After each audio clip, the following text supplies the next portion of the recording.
yang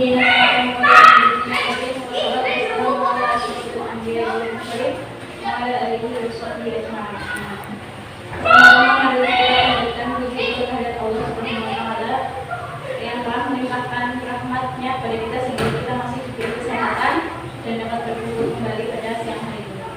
Yang kedua, salawat serta salam tetap kita sanjungan kepada junjungan kita Nabi Muhammad SAW yang kita nantikan rahmatnya di yang terhormat Ibu Kepala Sekolah SD Kemala Bayangkari Cilacap Bu Anggreni, yang terhormat Bapak dan Ibu Guru SD Kemala Bayangkari. Dan sebelumnya saya akan membacakan susunan acaranya. Susunan acara yang pertama adalah pembukaan, yang kedua sambutan dari Ibu Kepala Sekolah, yang ketiga pemaparan materi oleh Saudara Nurul dilanjutkan oleh Saudara Dewi Kasari, yang keempat sesi tanya jawab, dan yang kelima adalah akhir. Untuk mempercepat waktu, marilah kita buka acara pada siang hari ini dengan bacaan bersama Baiknya adalah sambutan dari Ibu Kepala Sekolah. Waktu dan tempat saya persilakan.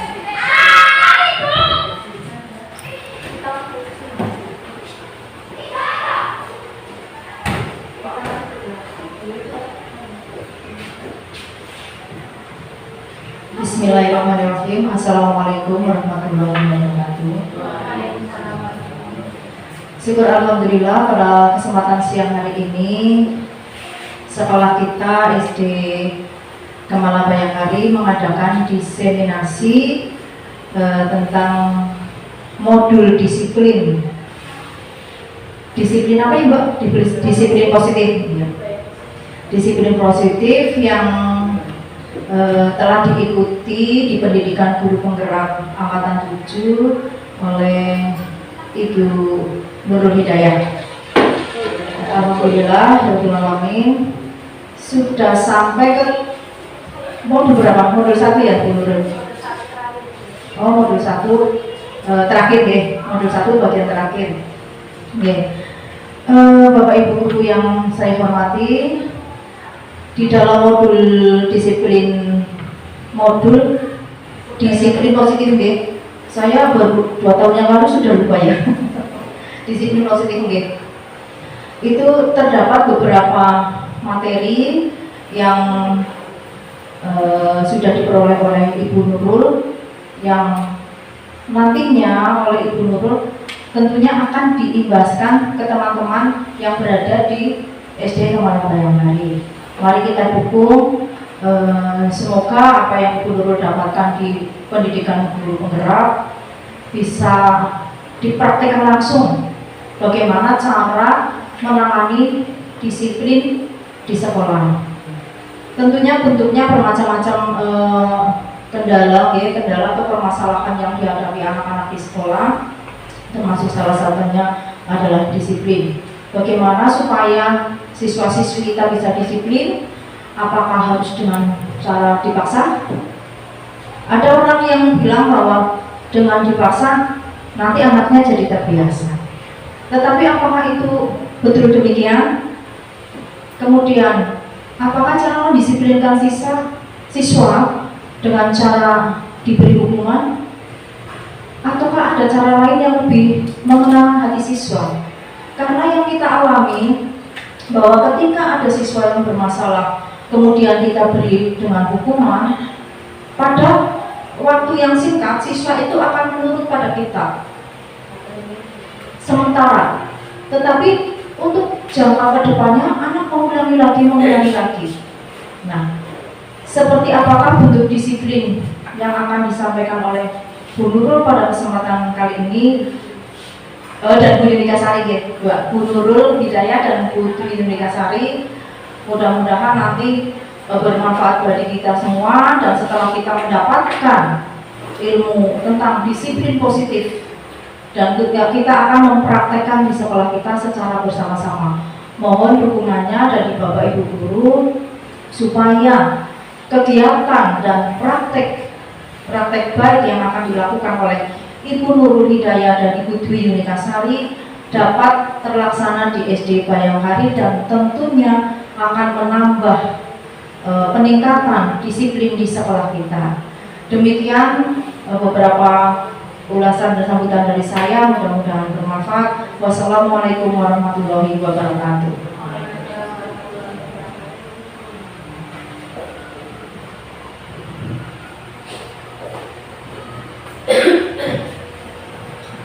Terima kasih Bu Andrewi atas waktunya. Selanjutnya adalah pemaparan materi oleh Saudara Nurul Hidayatul Hasanah yang akan dilanjutkan oleh Saudara Dwi Sari. Berikut materi yang akan disampaikan oleh Saudara Nurul yaitu tentang disiplin positif yang ada di sekolahan, tentang teori-teori motivasi, hukuman, dan penghargaan. Kemudian akan dilanjutkan oleh dengan keyakinan kelas dan kebutuhan dasar siswa. Terus kita sebagai guru ada 5 posisi kontrol yang harus kita lakukan sebagai guru. Yang ketiga adalah tentang segitiga restitusi. Kepada Saudara Nurul, saya persilakan.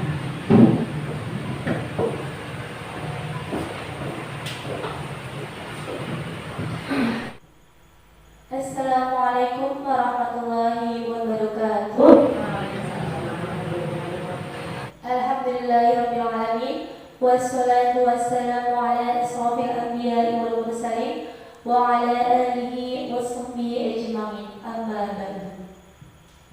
Yang terhormat Ibu Kepala Sekolah SD Kepala Bayangkari Cilacap, Ibu Anggreni Dwi Ratnosari, dan yang saya hormati pula teman-teman guru SD Kepala Bayangkari Cilacap. Pada kesempatan kali ini izinkan saya perkenalkan, nama saya Nurul Hidayatul Hasanah, calon guru penggerak angkatan 7 dari SD Kepala Bayangkari Cilacap. Kali ini saya akan berbagi atau sharing tentang budaya positif di modul 1.4 calon guru penggerak angkatan 7.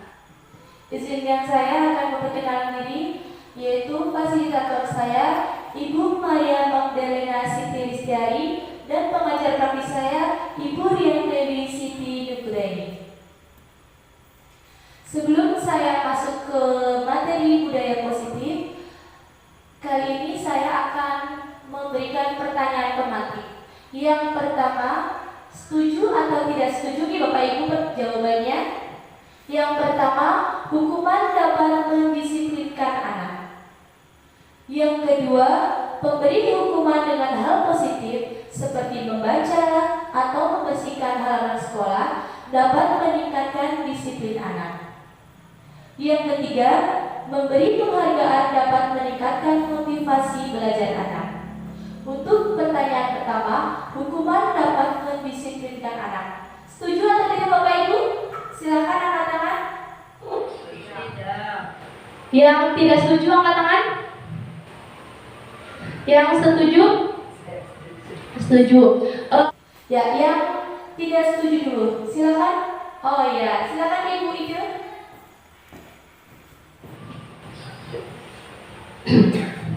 Assalamualaikum warahmatullahi wabarakatuh. Menurut saya hukuman itu tidak bisa mendisiplinkan anak, tapi malah membuat anak takut. Jadi anak melakukan sesuatu berdasarkan ketakutan, bukan berdasarkan kesadaran diri sendiri. Mungkin ada cara lain selain hukuman yang bisa mendisiplinkan anak yang lebih baik tanpa harus membuat anak takut dan tertekan. Terima kasih. Terima kasih atas jawabannya, itu sangat tepat dan akurat sekali. Boleh saya tahu jawabannya kenapa setuju? Ya, silakan Ibu. Monggo. Saya setuju Kenapa setuju? dengan hukuman walaupun tidak menyakiti fisik, tapi mereka sedikit jerah, paling tidak jerah untuk tidak mengulangi lagi perbuatan tidak disiplinnya. Ya. Terima kasih. Tepuk tangan untuk Bu Marsini dan Ibu Ide yang telah menyampaikan apa ya? Argumennya ya. Yang kedua, pemberi hukuman dengan hal positif seperti membaca atau membersihkan halaman sekolah dapat meningkatkan disiplin anak. Setuju atau tidak setuju, Bapak Ibu?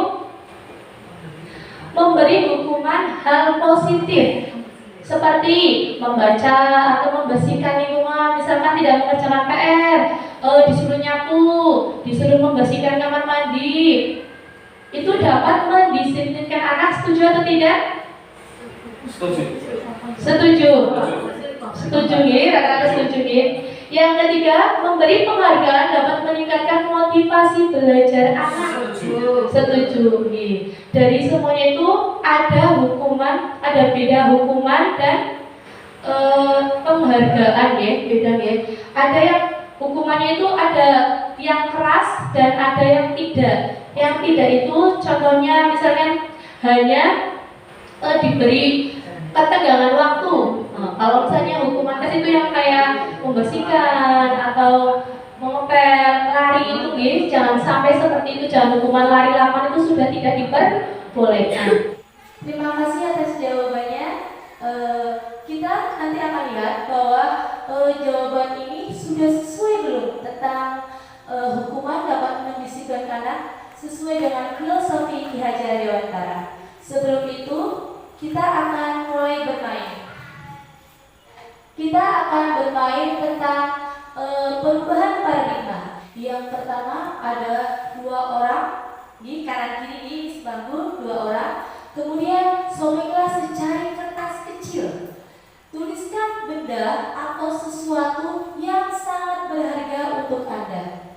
Letakkan di salah satu tangan, kemudian kepalkan sekencang-kencangnya nih Bapak Ibu. Dicoba sekencang-kencangnya. Kemudian teman yang satu atau dua-duanya boleh memegang. Teman yang satu mencoba dengan sekuat tenaga dengan berbagai cara agar meminta Anda untuk membuka kepala tangan Anda. Gimana Bapak Ibu? Sekeras-kerasnya mau dibuka? Iya, semuanya saling mengaitkan tangan dengan sekeras-kerasnya. Tidak mau dibuka. Ya, dari hal ini apa sih yang terjadi? Dari kegiatan ini termasuk merupakan perubahan teori paradigma kontrol atau teori pilihan. Maksudnya apa? Bahwa ilusi guru mengontrol murid, ilusi bahwa kritik dan membuat orang merasa bersalah dapat menguatkan karakter, ilusi bahwa semua penguatan positif, efektif dan bermanfaat, ilusi bahwa orang dewasa memiliki hak untuk memaksa. Ya, kita merasa sudah dewasa, ibu-ibu merasa tua. Di sini merasa tua, bahwa kita dapat memaksa anak-anak itu sesuai dengan keinginan kita, sesuai dengan apa yang kita harapkan. Ya, di sini kita dapat melihat tentang perubahan paradigma stimulus respon dan teori kontrol pilihan. Di sini ada pertanyaan, siapa sih sesungguhnya yang memiliki peran kontrol? Ya, di sini dijelaskan bahwa dalam stimulus respon kita mencoba mengubah orang agar berpandangan sama dengan kita. Bisa nggak Bapak Ibu? Tidak bisa. Anak-anak, ayo, kamu harus pintar matematika, harus sesuai dengan yang Bapak Ibu guru kerjakan. Anak-anak tidak bisa dipaksa seperti itu. Caranya gimana?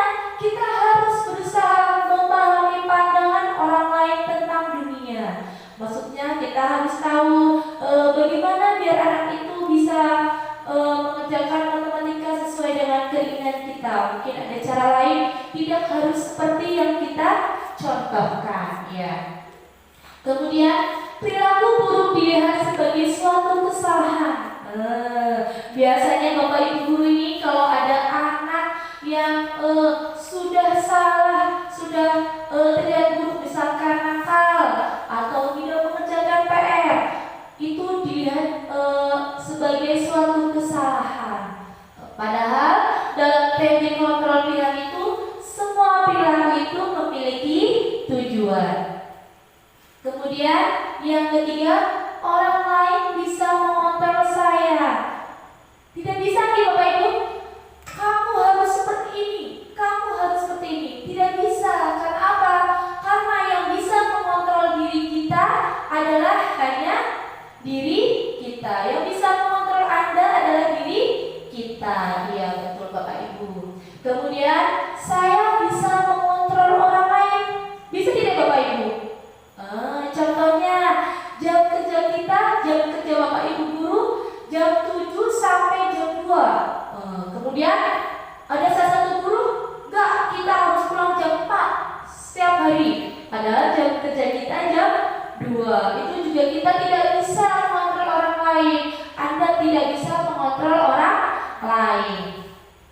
Kemudian pemaksaan ada pada saat rujukan gagal. Tidak, dalam teori kontrol itu kita harus berkolaborasi dan konsensus menciptakan pilihan-pilihan baru. Kemudian model berpikir menang atau kalah. Tadi yang kita permainan menggenggam pasti merasa saya menang, Anda kalah, atau Anda kalah, saya menang. Tidak Bapak Ibu. Dalam teori kontrol itu model berpikirnya itu menang atau menang. Iya, betul. Ya, lanjut.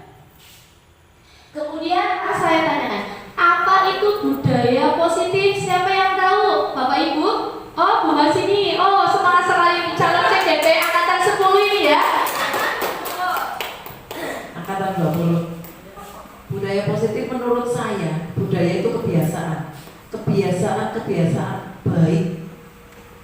Positif itu baik, jadi kebiasaan baik yang kita lakukan tiap hari. Terima kasih Bu Marsini atas argumentasinya. Lanjut Bu Dwi. Ya, saya akan menerangkan budaya positif itu apa? Nilai. Nilainya di sini maksudnya apa? Tadi itu termasuk nilai kesopanan. Kita dalam permainan menggenggam tangan kita, nilai kesopanan kita.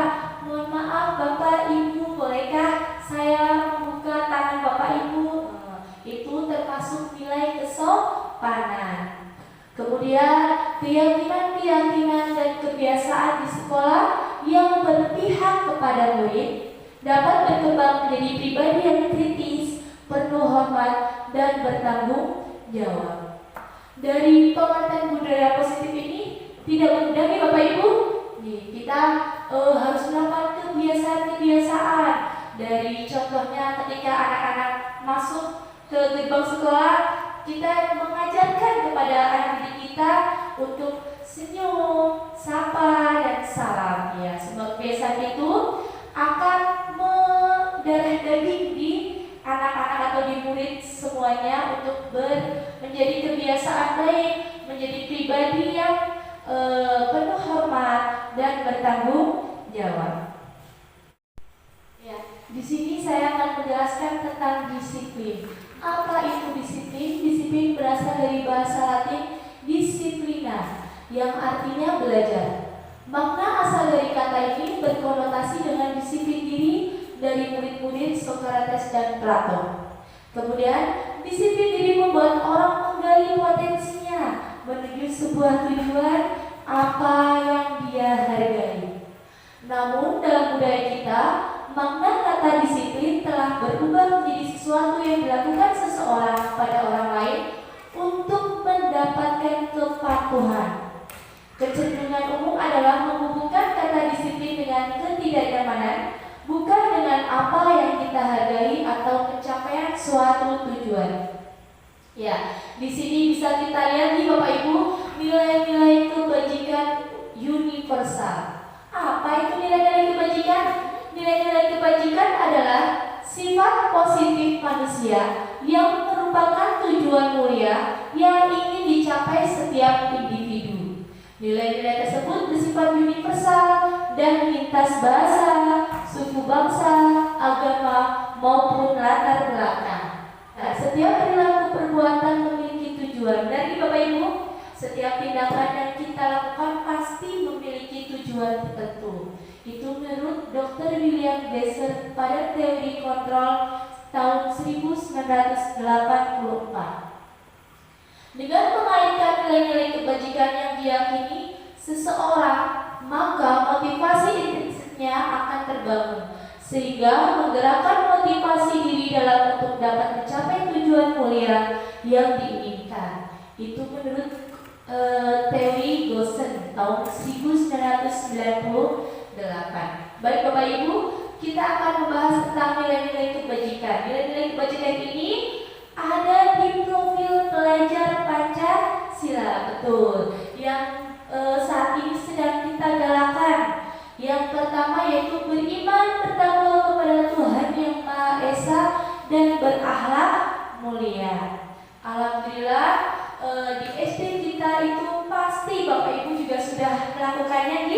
Iya betul. Setiap awal pembelajaran pasti anak-anak disuruh untuk berdoa terlebih dahulu. Kemudian di setiap pelajaran agama awalnya itu anak-anak disuruh membaca Asmaul Husna. Ya, kegiatan itu membuat nilai-nilai kebajikan yaitu beriman dan bertakwa kepada Tuhan yang Maha Esa.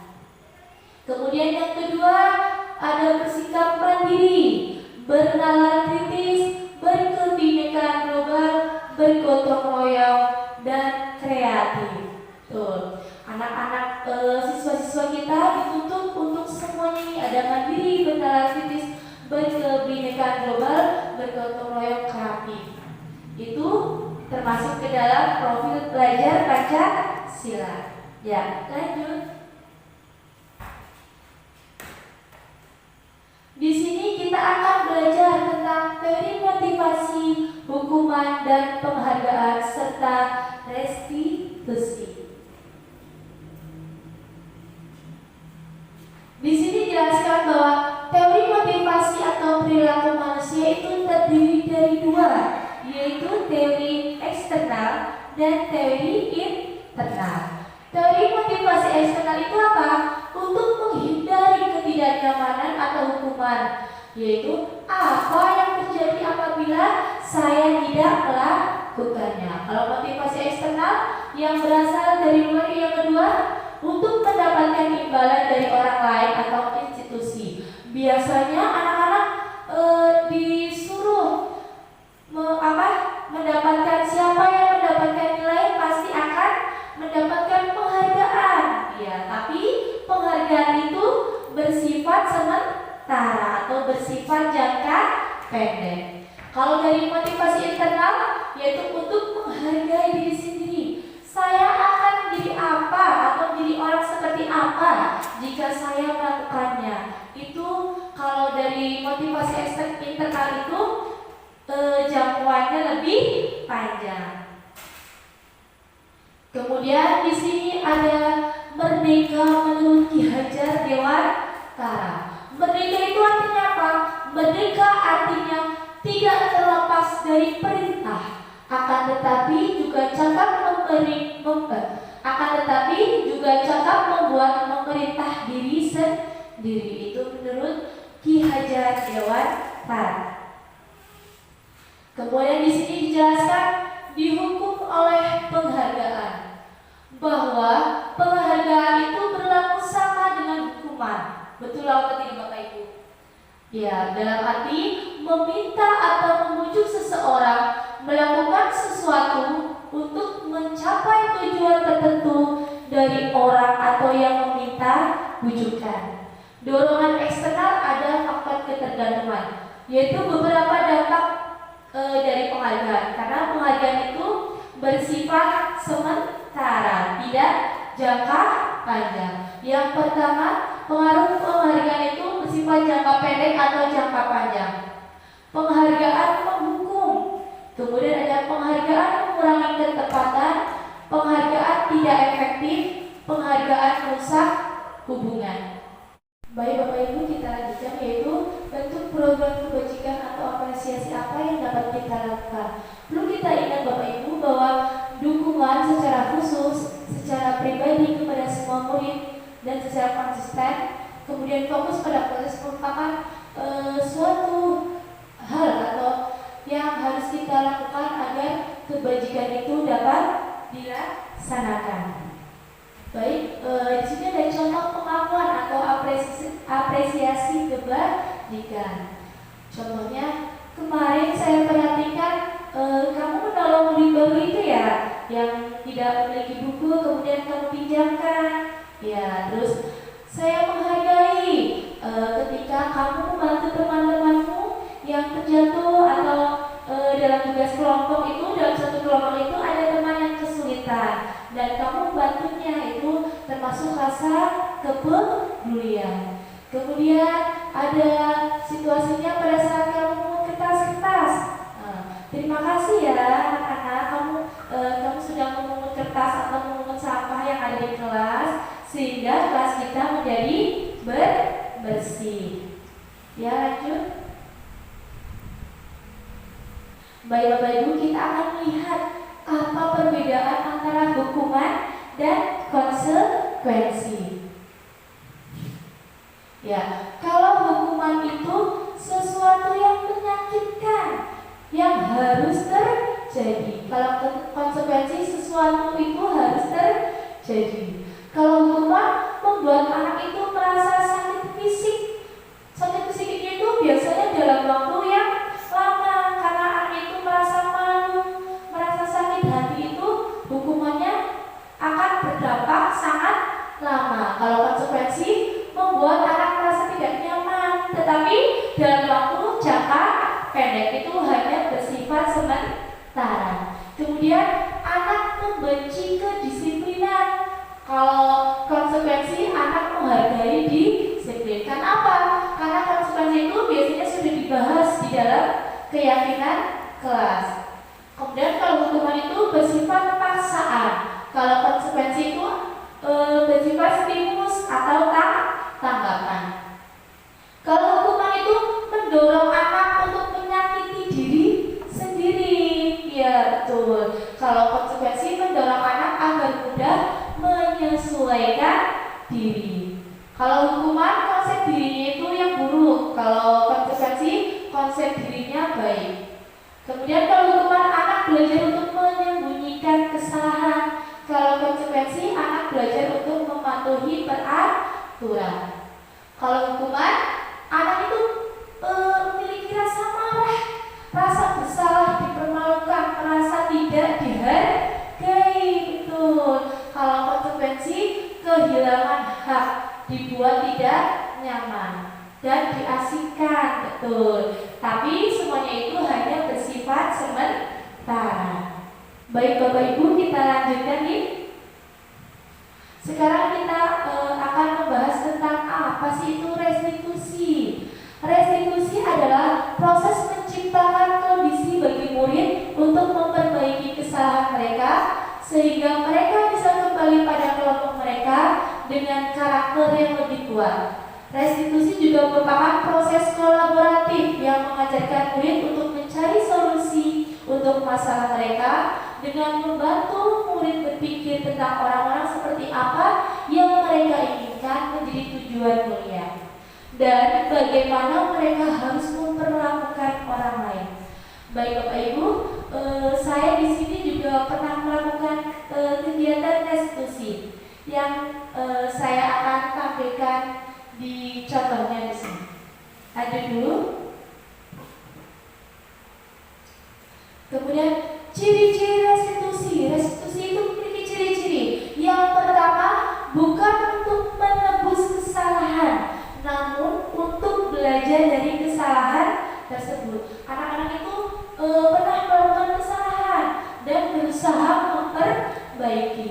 Kemudian memperbaiki hubungan yang kedua, kemudian ada tawaran, bukan sebuah paksaan. Restitusi menuntut untuk melihat ke dalam diri.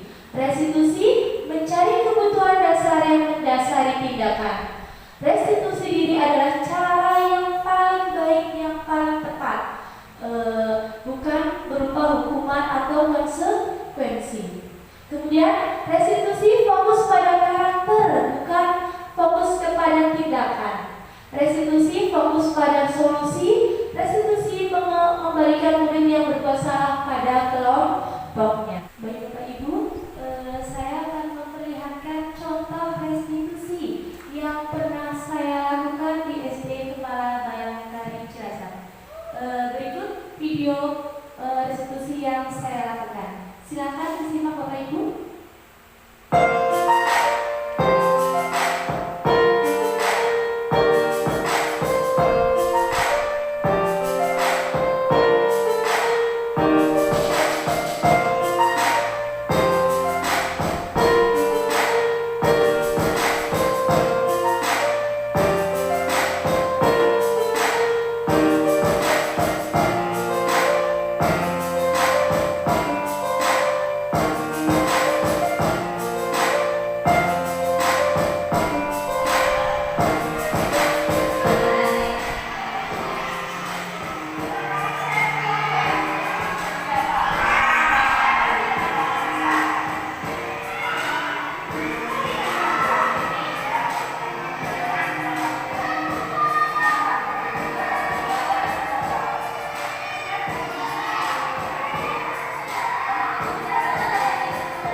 tentang Okta yang terlambat datang ke sekolah. Betul. Dia mengatakan bahwa dia terlambat karena alarmnya tidak berbunyi. Maka dari itu saya mengatakan kesepakatan kelas apa yang telah kita sepakati. Kemudian Okta memberikan suatu penyelesaian dengan cara meminta bantuan kepada orang tua untuk membangunkannya. Iya, itu adalah restitusi atau masalah yang dapat diselesaikan dengan suatu solusi. Betul. Untuk kasus yang kedua tentang Akbar yang tidak mengerjakan tugas mengerjakan PR karena dia beralasan karena ke rumah nenek, pulangnya ke rumah dan lupa, jadi dia tidak mengerjakan PR. Kemudian saya tanyakan apa kesepakatan kelas yang kita sudah sepakati. Kemudian Akbar menjelaskan bahwa saya tidak akan mengulanginya lagi. Kemudian saya akan meminta orang tua untuk membantu atau kakak mengerjakan tugas, maksudnya untuk membantu mengingatkan jika ada tugas itu.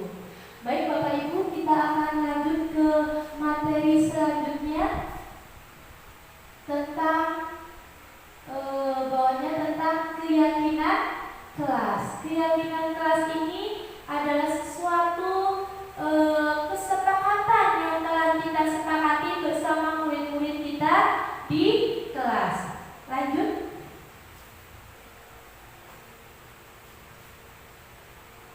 Baik. Mengapa tidak peraturan saja? Mengapa harus keyakinan kelas? Nah, di sini dijelaskan kalau mengapa kita memiliki peraturan harus menggunakan helm bila mengendarai kendaraan roda 2. Kalau tidak menggunakan helm, pasti kalau terjadi kecelakaan bisa fatal akibatnya. Itu termasuk di dalam peraturan karena sudah diperintahkan oleh pemerintah. Kemudian mengapa kita memiliki peraturan 3M? Menggunakan masker, mencuci tangan dan menjaga jarak 1,5 meter. Mengapa kita memiliki peraturan yang harus datang tepat waktu pada saat mengikuti pelatihan? Baik, Bapak Ibu, untuk mendukung motivasi intrinsik kembali ke nilai keyakinan yang lebih menggerakkan seseorang untuk mengikuti serangkaian peraturan. Di sini budaya positif, antara budaya positif, lingkungan positif, keyakinan kelas dan peraturan kelas itu saling berkaitan. Betul. Karena dari peraturan kelas yang baik, kesepakatan yang baik pasti akan menjadikan keyakinan kelas, kemudian menjadikan lingkungannya itu menjadi lingkungan yang positif, sehingga dari kebiasaan itu dapat menjadikan budaya positif. Baik Bapak Ibu, kita akan melihat yang mana yang merupakan keyakinan kelas dan mengapa. Di sini peraturan atau keyakinan kesepakatan kelas itu sama saja nih, cuma dalam kurikulum merdeka ini diganti dengan kesepakatan kelas. Yang pertama, kami guru dan murid yang saling menyayangi. Di sini dijelaskan bahwa antara guru dan murid itu saling menyayangi, tidak saling menyakiti sesama teman, tidak berkelahi karena merasa sayang. Ya betul. Kemudian kami murid yang semangat belajar. Itu sudah kesepakatan antara guru dan murid sehingga murid-murid itu semangat untuk datang ke sekolah, semangat belajar, semangat menerima pelajaran dari Bapak Ibu guru. Betul. Kemudian kami murid yang peduli dengan teman-teman. Ketika ada teman yang sakit atau teman yang jatuh, teman-temannya itu juga merasakan. Jadi ketika temannya sakit, kemudian bergotong royong bersama-sama menjemput temannya ke rumah atau ke rumah sakit. Baik, lanjut. Kemudian dari sini kita akan melihat bahwa peraturan itu bisa menjadi keyakinan kelas. Selalu mengembalikan buku ke tempatnya, betul. Kalau pinjam buku di perpustakaan kemudian mengembalikan lagi ke tempatnya, itu termasuk di dalam rasa tanggung jawab. Kemudian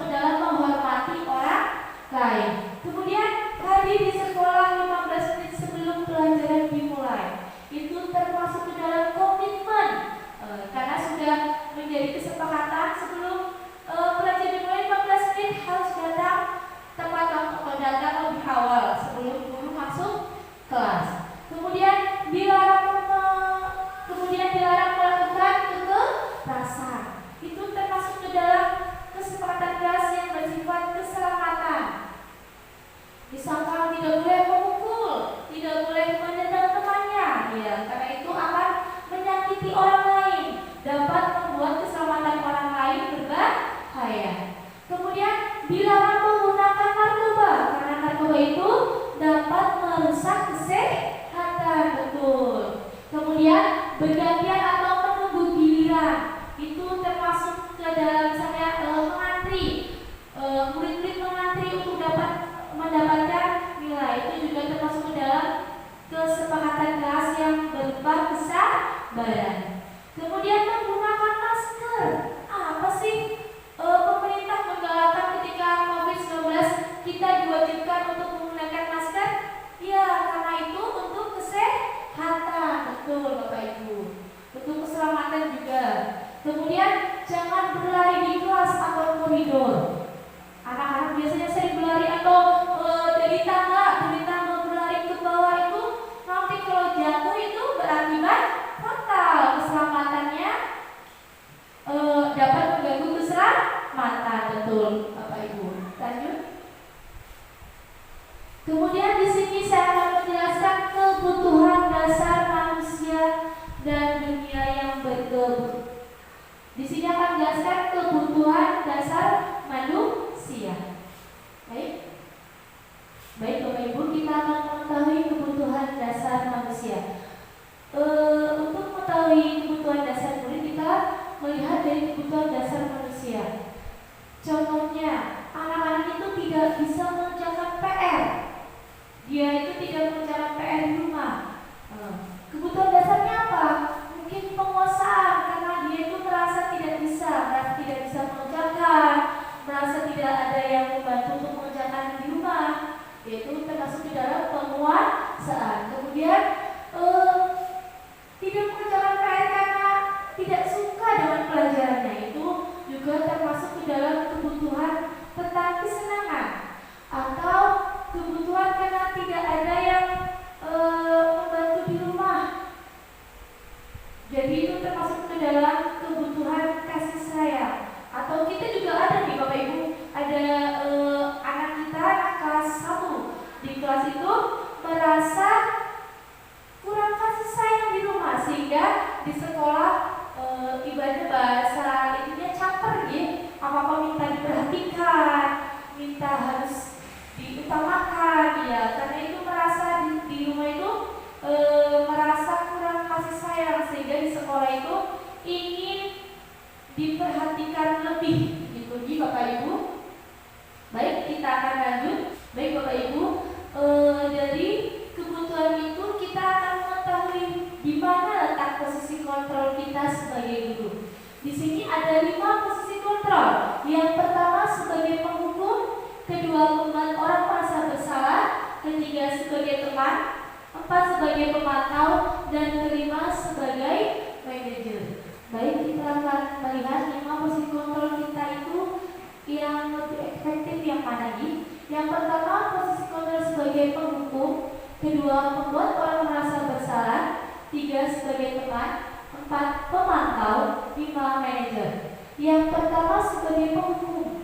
Ketika anak-anak tidak mengerjakan PR, guru biasanya itu sebagai penghukum. Ayo lari keluar kelas, lari lapangan. Itu sebagai penghukum. Tapi posisi kita sebagai penghukum itu tidak efektif di Bapak Ibu, karena akan membuat anak itu merasa sakit, merasa terabaikan dalam jangka waktu yang lama. Kemudian posisi kontrol sebagai pembuat orang merasa bersalah. Misalkan anak tidak mengerjakan tugas, guru kecewa. Kenapa kamu tidak mengerjakan tugas? Kenapa kamu datang terlambat sekolah? Biasanya hal-hal tersebut membuat anak itu merasa bersalah. Kemudian posisi kontrol sebagai teman. Kalau posisi kontrol sebagai teman, biasanya kita bisa sharing, bisa bercanda, kemudian bisa menanyakan kenapa tidak mengerjakan PR, kenapa kamu terlambat. Jadi kita dapat mengetahui personal diri kita sebagai teman. Kalau sebagai pemantau, kita bisa menanyakan kenapa kamu tidak mengerjakan PR, apa alasannya. Kita hanya sebagai pemantau. Kemudian kalau sebagai manajer itu kita dapat mengetahui